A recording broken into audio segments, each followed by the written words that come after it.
Hello friends, welcome to my channel. आज हम सुनेंगे काल भैरव जयंती या फिर काल भैरव अष्टमी की कथा। काल भैरव जयंती माघ शीस मास के कृष्ण पक्ष की अष्टमी को मनाई जाती है।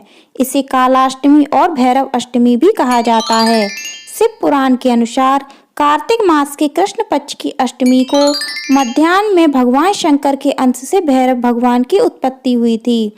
इन्हें काल भैरव के नाम से भी जाना जाता है। काल भैरव तंत्र विद्या के देवता माने जाते हैं, इसीलिए तांत्रिक रात्रि के समय इनकी उपासना करते हैं। काल भैरव जयंती के दिन रात में जागरण करा जाता है। भगवान शिव, माता पार्वती और भगवान काल भैरव की पूजा की जाती है।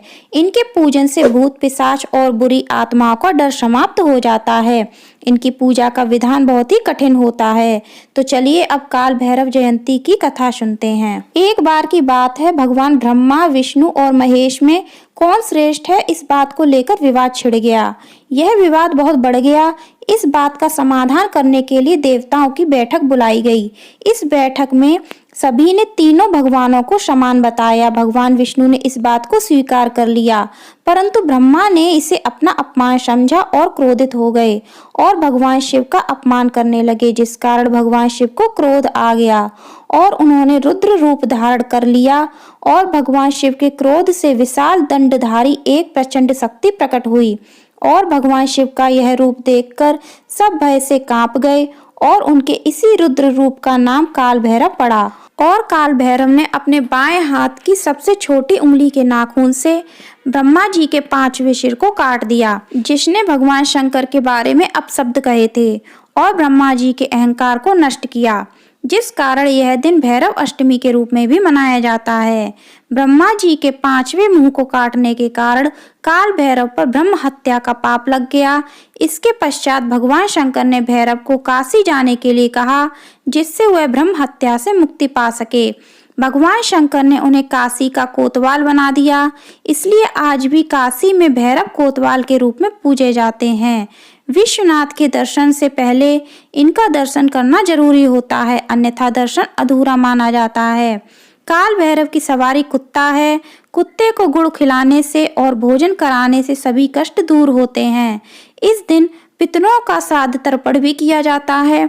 काल भैरव की आराधना करने से भूत, प्रेत, जादू टोना जैसे सभी विघ्नों का विनाश हो जाता है। इस दिन माता पार्वती की पूजा भी की जाती है। माँ काली की पूजा हर महीने की कृष्ण पक्ष की अष्टमी को की जाती है। इस दिन माँ काली की पूजा करने से माँ पार्वती और भगवान शिव की कृपा अपने भक्तों पर बनी रहती है। काल भैरव जयंती के दिन दान पुण्य का विशेष महत्व माना जाता है। गरीबों को अन्न और वस्त्र दान करने चाहिए। काले तिल, सुगंधित धूप, पापड़, उड़द से बने हुए पकवान और जलेबी का भोग लगाने से दुख, दरिद्रता, बुरी शक्तियों और जीवन में चल रहे सभी कष्ट समाप्त हो जाते हैं।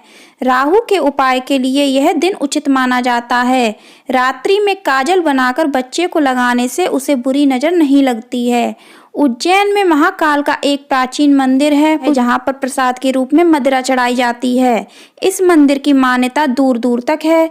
इस दिन व्रत रखकर पूरे विधि विधान से काल भैरव की पूजा करने से व्यक्ति के सारे कष्ट मिट जाते हैं। काल उससे दूर हो जाता है, उसे हर कार्य में सफलता मिलती है। शिव पुराण के अनुसार काल भैरव भगवान शंकर का ही रूप है। तो फ्रेंड्स, ये थी काल भैरव अष्टमी की कथा। आपको कथा कैसी लगी कमेंट करके जरूर बताना। पसंद आई हो तो लाइक करना और ज़्यादा से ज़्यादा शेयर करना। साथ ही हमारे चैनल को सब्सक्राइब करना और कमेंट में भैरव बाबा की जय अवश्य लिखना। धन्यवाद।